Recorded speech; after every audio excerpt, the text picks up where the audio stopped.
السادة محبي الدوري المصري، أهلا بكم. ماتش بعنوان حاولت أكسب المباراة بس مفيش دكة.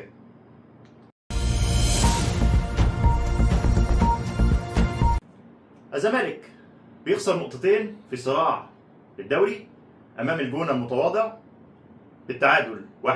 كانت لعب مفتوح، كان الزمالك يقدر يجيب أهداف، لكن ما كانش فيه فعالية هجومية لنادي الزمالك. الزمالك راح للجونة ب7 فرص حقيقية خطيرة، جاب منها هدف. الجونة راح 4 مرات، جاب كورتين في العارضة، وكورة صدها صبحي، وكورة اتعادل بيها. الشوط الأول الزمالك ماسك كورة طول الملعب، ينقل كورة من اليمين للشمال، بيدور الكورة بشكل رائع. ده بسبب مهارة اللعيبة، سواء كان عبد الله أو ناصر أو فتوح أو حتى كايد، كانوا بينقلوا الكورة بشكل جميل في الملعب. الشوط الأول خلص بطريقة رايقة، يعني الزمالك كان بيلعب كورة بنسميها احنا في الكورة رايقين. ولكن الشوط الثاني اول ما نزل نادي الزمالك نسيوا اللي حصل في الشوط الاول تماما. نادي الجونه كان عامل ميد بلوك، وما كانش الميد بلوك بتاعه يخلي الزمالك انه ما يقدرش يروح على الجون، لا بالعكس، برضه الزمالك راح على الجون ولكن بفعاليه هجوميه قليله جدا. لازال في مشاكل في خط دفاع نادي الزمالك. نشوف الجول اللي دخل. الجول اللي دخل في الزمالك كوره اتلعبت ما بين فتوح وحسام عبد المجيد. الكوره اللي اتلعبت بينهم وتردد كمان، كان المفروض نص الملعب يغطي، سواء كان عبد الله او غيره، ما غطاش، ده راح مع حسام والكوره اتردت لواحد فاضي جابها جول. الناحيه الثانيه بقى صلاح مصدق عمل كارثه في بدايه الشوط الاول، كانت هتيجي جون في الزمالك. كوره نزلت تحت رجله وقفت، خدها المهاجم بتاع الجونه، كان هيحطها جول. هجمه كانت خطيره، ده غير انه مش منسق كويس بينه وما بين السيرد باك اللي هو كان اسماعيل.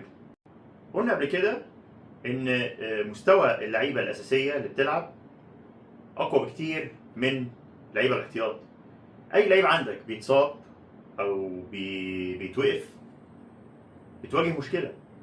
يعني النهارده الفينا دوره في الملعب باين جدا انه مأثر على شكل الفريق. معالي مش في نفس المستوى، كواليتي مختلف تماما. الفينا مأثر في اداء نادي الزمالك في الجبهه اليمنى، وكذلك دونجا لما طلع ونزل مكانه حمدي بيلعب 8 مش 6، فالادوار مختلفه. ففي مشاكل ان البديل مش بنفس قوه الاساسي، ودي المشاكل اللي احنا اتكلمنا عنها من البدايه. عايز تاخد دوري لازم يبقى عندك دكه، بلاش يبقى عندك دكه قويه، ولكن اللعيبه اللي موجوده لازم تبقى على قد المسؤوليه، انها هي اللي هتنزل مكان اللعيبه الاساسيه، هتأدي بنفس الروح بنفس القوه، ولكن ده للاسف غير مترجم لحد دلوقتي.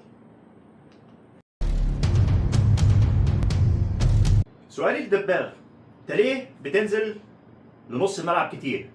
بتسيب البوكس تنزل لنص الملعب كتير. احنا اتفقنا ان المهاجم دايما، وانت خطورتك اصلا في البوكس، كل اهدافك جايبها من البوكس. خطوره المهاجم ان يكون لازم اقرب حد لحارس المرمى، لحارس مرمى المنافس. بوجودك بعيد عن حارس مرمى المنافس انت كده بتقلل من خطورتك وبتعمل مجهود زياده. انت بتيجي عند كل ماتش في الدقيقه 60 بيتم استبدالك لان مجهودك خلاص انتهى ضاع. هل دي تعليمات مدرب؟ ده سؤال. شابوه لناصر ماهر، لعيب مستواه ثابت، بياخد ثقه ماتش عن التاني. الحريه اللي بيلعب بيها هي دي الطريقه اللي بيحبها. ناصر ماهر بيلعب بحريه تحت رؤوس الحربه وتحت الجناحات، ما تفهملوش، تلاقيه مره يمين مره شمال، ما تفهمش، ما تلاقولوش ماسكه في الملعب، غير انه عنده مهارته. هو عامل ثنائيات كتير مع فتوح، مع الفينا، مع السعيد. ترس مهم جدا في منظومه نادي الزمالك الهجوميه.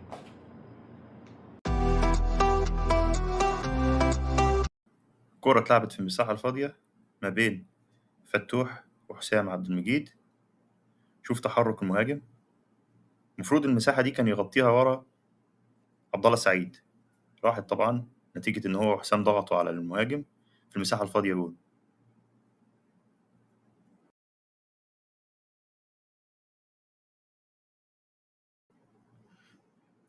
ترسي نادي الزمالك في الهجوم، الفنت، لعيب كورة. لقطة بعنوان أنا هاضيّع مجهود فرقتي.